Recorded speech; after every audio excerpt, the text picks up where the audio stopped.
Supreme court ने ही फैसला दिया था राम मंदिर का, उसका क्या हुआ? राम मंदिर बन गया, अब बनाओ। मथुरा काशी बाकी थी, उस पर लग गए। 24 के चुनाव की तैयारी हो रही है, पूरे देश में सांप्रदायिकता का माहौल फैला जा रहा है, पूरे देश में झूठ और नफरत की आग लगाई जा रही है। इस झूठ, नफरत और तमाम तरह के तोड़ने की जगहों पर विश्वविद्यालय एक ऐसी जगह होती है जो जोड़ने का काम करती है, क्योंकि विश्वविद्यालय बहस करता है। विश्वविद्यालय आपसे पूछता है कि आप हमसे असहमत हैं तो क्यों हैं, उसका तर्क दीजिए।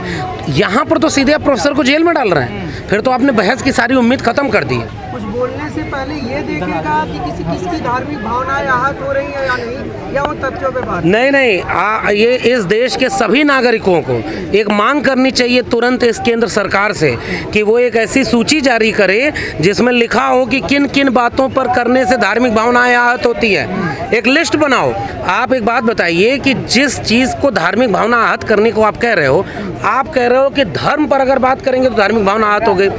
दूसरा व्यक्ति कोई अलग राय रखता है धर्म पर, तो उससे आपकी धार्मिक भावना नहीं आहत होती। एक धर्म की मस्जिद के सामने जाकर उनको गाली दे रहे हो, उसकी कोई भावना नहीं है। दलितों को इस देश में मारा जा रहा है, तो दलित होने की कोई भावना नहीं है क्या? महिलाओं के साथ जो अत्याचार हो रहा है, मैं बार बार कह रहा हूँ, बस्तर, हसदेव के जंगलों और सिलगेर के जंगल में 1 साल से ज़्यादा हो गया आदिवासी मार खा रहे हैं, गोली खा रहे हैं, लड़ रहे हैं। उनकी कोई भावना नहीं है, वो राष्ट्र के नागरिक नहीं है। और हिंदू राष्ट्र वाले भी इस बात का जवाब दें, जो कहते हैं 80% हिंदू हैं, 1 हजाओ क्योंकि मुसलमानों से खतरा है, तो ये सारे लोग क्या आदिवासी, दलित, प्रोफेसर, जो तुमसे अलग राय रखेगा वो हिंदू नहीं है। इसलिए ये सरकार से पब्लिक डोमेन। और मेरी टिप्पणी क्या है, किसी सरकार से हमें ये सर्टिफिकेट नहीं लेना है कि तुम्हारे मुताबिक हम बोलेंगे। विश्वविद्यालय के प्रोफेसर होने का नैतिक धर्म ये है कि आपको जो सही लगता है तथ्य व तर्क के साथ आप उसको बेबाकी से बोलिए। अगर आप क्लास में या कहीं पे फूले अम्बेडकर या पेरियार के बारे में पढ़ा रहे हैं, तो क्या ये डिसाइड करके पढ़ाएंगे कि क्या बात हम बोले जिससे सुनने वाले की धार्मिक भावनाएं ना आए? मतलब आप उनको कोट भी करेंगे तो चुनना पड़ेगा? नहीं, चाहते तो वो यही है। मैं हिंदी पढ़ाता हूँ, मैं हिंदी में कबीर को पढ़ाता हूँ। काकर पाथर जोड़ के मस्जिद लई चुनाए, ताछड़ मुल्ला बाग दे क्या बहरा हुआ खुदाए। पाथर पूजे हरि मिले तो मैं पूजूं पहाड़, ताते ये चाकी भली पीस खाए संसार। इसका क्या करेंगे? अरे इन दोन रह न पाई हिंदुन की हिंदुआई देखी तुर्कन के। भगत सिंह को कहाँ रखोगे? घोर नास्तिक व्यक्ति थे। पेरियार को कहाँ रखोगे? और इनके सारे लिटरेचर इंडियन गवर्नमेंट ने छापे हैं। राज्य के विश्वविद्यालयों में कई जगहों पर पढ़ाया जाता है। आप भी प्रधानमंत्री, इस देश का प्रधानमंत्री इन लोगों की जयंती पर, पुण्यतिथि पर माला पहनाता है, तो एक बार बता दे कि इनकी बात करना गुनाह है। ज्योतिबा फूले पर माला पहनाया कि नहीं पहना है? पेरियार पर बात करते हैं कि नहीं? अम्बेडकर पर बात करते हैं कि नहीं? ये सारे लोग तो तुमसे अलग राय रखते थे।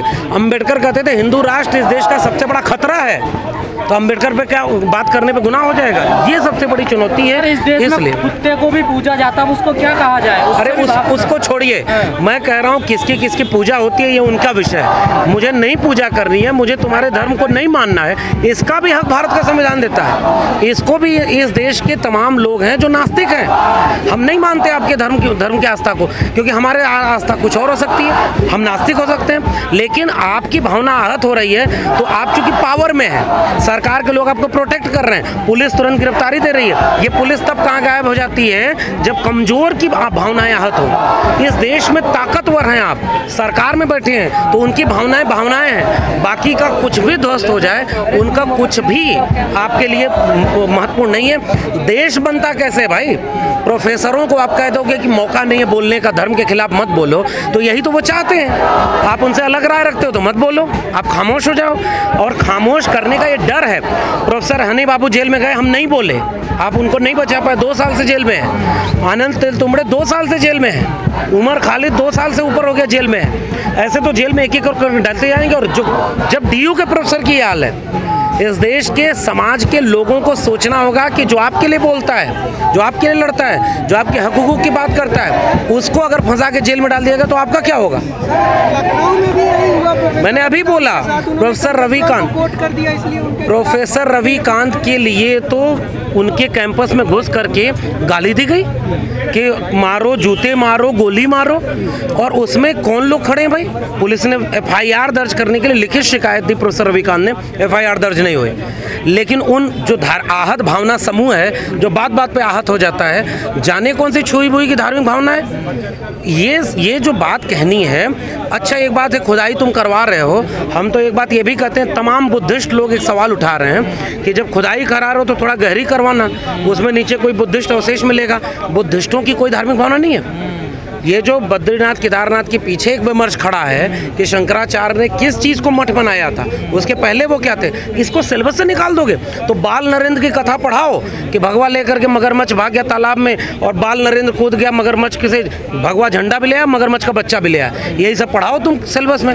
CBSE का सिलेबस बदल दिया, NEP को बर्बाद कर दिया, नई शिक्षा नीति ला करके यही चाहते कैंपसेस को बदनाम करो, बुद्धिजीवियों को बदनाम करो, जो तर्क करता है, जो सोचता है, जो बोलता है, उसको चुप करा दो, जनता अपने आप चुप हो जाएगी। तो ये संकेत हैं, ये घटनाएं नहीं, ये संकेत हैं। और प्रोफेसर रतन लाल की गिरफ्तारी को तत्काल हम लोग उनसे कह रहे हैं कि उनको रिहा किया जाए, क्योंकि अगर आप अपने बीच के किसी प्रोफेसर को नहीं बचा पाएंगे तो आप कौन जाएगा गाँव में बचाने। किसी को पुलिस मार रही है, किसी को संवैधानिक मूल्यों की हत्या हो रही है, तो उसको कौन बचा पाएगा, ये हमारा सवाल है। लगातार प्रोफेसर रतन लाल अपनी सुरक्षा की मांग करते रहे हैं। उनकी जान की कीमत हो सरकार की नज़र में, तब तो उसको खतरा बताया जाए। इस देश में कमज़ोर लोगों के जान की कीमत नहीं है। लोग कीड़े मकोड़े की तरह इस देश में रह रहे हैं। चलिए गांव में आप देख लीजिए, रहने को घर नहीं, महंगाई इतनी है, पेट्रोल डीजल के दाम इतने बढ़ गए, रोजगार जो देने की बात कही थी वो नहीं दिया, पूरे देश को बर्बाद कर दिया। और उस पर ध्यान न जाए कि रोज मंदिर मस्जिद, रोज आप कोई ना कोई यही खबर, पूरा टीवी चैनल बैठ करके उनको मंच दे रहा है। 15 करोड़ मुसलमान बर्दाश्त नहीं हो रहे हैं, 45 करोड़ मिला करके उनको अखंड राष्ट्र बनाएंगे, टीवी पर इस पर डिबेट हो रही है, तब किसी की धार्मिक भावना नहीं आहत हो रही। हम कह रहे हैं हमारी भावनाओं की कोई कद्र है कि नहीं, इसलिए हम इसका पूरा विरोध करते हैं। और कॉन्स्टिट्यूशन, इंडियन कॉन्स्टिट्यूशन को बचाने की लड़ाई है ये, अपने कैंपसेस को बचाने की लड़ाई है। कैंपस का मतलब ही होता है अलग अलग विचार के लोगों को जगह दी जाए ताकि वो अपनी राय रख सकें। एक बहुत महत्वपूर्ण बात है कि आप किसी की राय से असहमत होते हैं, लेख लिखिए, किताब लिखिए, उनके ऊपर तर्क करिए, सेमिनार कराइए। पुलिस कहाँ से बीच में आ जाती है? कौन लोग ये जो मुकदमा कराया है उसका इससे क्या मतलब भाई? जिन्होंने रतन लाल के बेटे को माँ बहन की गालियाँ दी हैं, धमकी दी है मारने की, उसका क्या होगा भाई? उनके परिवार की कोई अस्मिता नहीं है। ये सवाल है। इस देश में दलितों, पिछड़ों, आदिवासियों, कमज़ोर मजलूम लोगों के खिलाफ इस देश की सरकार है। इस देश के आम आवाम को एकजुट होकर के संविधान को बचाने की लड़ाई लड़नी है। जब तक भारत का संविधान बचा है, मैं अभी भी मानता हूं कि इस देश में बहुसंख्यक लोग हिंसक नहीं हैं, बहुसंख्यक लोग कमज़ोर नहीं हैं। इस देश में अभी भी बस आम आवाम को डराया जा रहा है। लेकिन हम जैसे ही अपने डर को दूर करेंगे ना, ये जो लोग डरा रहे हैं वो बेसिकली डरपोक हैं, इसीलिए पुलिस का सहारा लेते हैं, जुडिशरी का सहारा लेते हैं, मीडिया का सहारा लेते हैं। हम अगर लड़ेंगे तो वो हारेंगे, हम जीतेंगे।